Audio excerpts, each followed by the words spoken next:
အာယုံတွေမှာကန့်ညီတွေ့စေပါ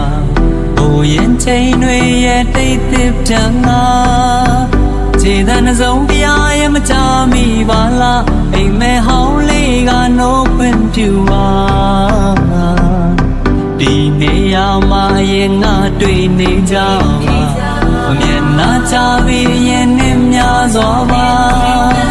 ရင်ပုံနှံတွေရဲ့တစ်ပြေးပြေးမြန်လာဒီနီလန်းကလေးကိုမင်းတတိယပါ